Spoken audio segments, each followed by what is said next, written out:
Today, I'm answering another question that showed up on my website, hikelikewoman.com. Someone asked this question 3 months ago, and I'm finally answering it. I'm looking for hiking snacks. Most options that I've tried are full of processed ingredients and lead to a quick sugar spike, then a crash. So I was wondering if you have any tips, what you use when you're out hiking, for example, particularly when it comes to longer distances. I love snacks. I like to go hiking and eat snacks, and I could use a snack right now, but let's talk about snacks. Ooh, yes. Okay. I have been on a bit of a health journey lately. I've been trying to shed a few pounds that I've gained. I've been trying to fuel my body properly for Kilimanjaro training. So if you watch our Friday vlogs, you'll see me training a lot, and you'll see my body, and you'll know like, hey, she's probably on a health journey, and I am, which means that I've thought a lot about the snacks that I'm putting into my body when I'm hiking, because they provide a lot of extra sugar and fat, and I don't really need either one of those things right now. And when I eat that kind of stuff when I'm hiking, I don't feel awesome. And you're right, like sugar crashes, blah, blah, blah, blah. So as a woman in my mid-40s, I've been really focused on protein and trying to increase my protein intake.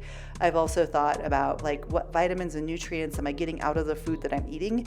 And I can be pretty healthy when I'm home, but it's a little different when you're out on the trail. And then when you're done with the hike, I don't know if you're like me, but I'm like, no, I need a big, huge 2,000 calorie burrito or a gigantic bacon cheeseburger, Coke, and French fries, and then maybe ice cream, right? Like you finish this hard physical activity and then you just want to put all that delicious food in your belly.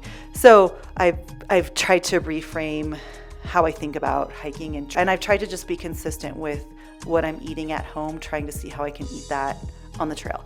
One thing that I've been doing lately is I have a dehydrator. I've had it for several years, but mostly it's just been sitting in my attic, but I pulled it out of the attic earlier this spring, and I started ordering fruit by the case. I'll get like a case of strawberries or a case of peaches, and my kids love dehydrated fruit. Peaches, pineapple, strawberries, mango. Those are some of their favorites. I'll just order a bunch of fruit from Co-op or this fruit truck that comes through my town every once in a while, and then I will just dehydrate a whole bunch of fruit. I'll stick it in a jar on my counter, and then it's just a really easy snack that I can fill up with in a little bag if I'm headed out on a hike or just at home, so I can just have like a healthy snack. It's dehydrated fruit, it tastes better than candy, and it's delicious when I need something really sweet. You can buy dehydrated fruit at a store. It's just gonna be so much more expensive. I think in the long run, it's worth it just to buy your own dehydrator, make your own. Your power bill is gonna go up maybe a little scooch. It's a little bit of an investment up front, but it's totally worth it. And then there's more availability because you can just pick the fruits you want and pick whatever's in season and dehydrate it, and it's tasty and delicious and healthy. The other thing I make with my dehydrator is once a week, I usually make a big batch of beef jerky. I just buy a roast, like a really lean roast.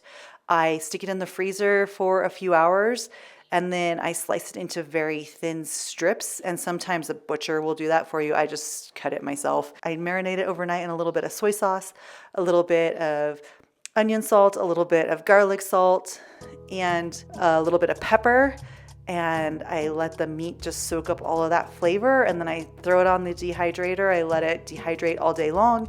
In the evening, we have delicious jerky, and that's a really high protein snack that I make and that I like to eat on the trails, and it's a lot healthier to make it yourself because you can control the amount of sodium that goes into it. I don't add sugar to mine. A lot of jerky has gross stuff like sugar, preservatives, all that garbage, but if you just buy healthy organic meat, dehydrate it, it's delicious. So that is what I make. So we eat a lot of jerky. Once again, that sits on my counter in a glass jar, and then if we need a quick snack, my kids grab a handful of jerky, and if I'm going on a hike, I just put a little jerky in a baggie and good to go. Another thing that I've been experimenting with, and I have not mastered this yet, is I've been making homemade granola, and I love granola in like a plain Greek yogurt with some fruit. That's my favorite breakfast.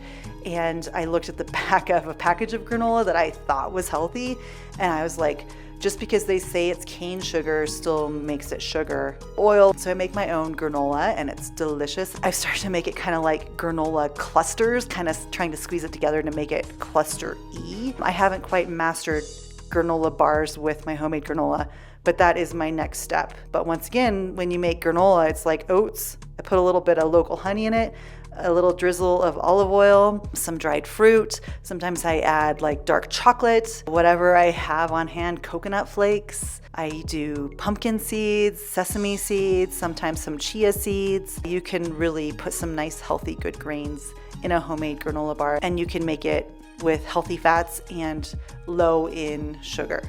So I'm experimenting with granola bars. I'll let you know when I have that recipe perfected. I have found that just making my own snacks, it's time consuming. I have to go to the store, I have to chop stuff up, but for me, it's worth it to spend the extra time to make those things myself than it is to just have the convenience of going to buy something that's gonna be more expensive and not as healthy for me. So I totally recommend dehydrate your own fruit, make your own jerky if you eat meat. If not, I've heard cool things about people making jerky out of monk fruit.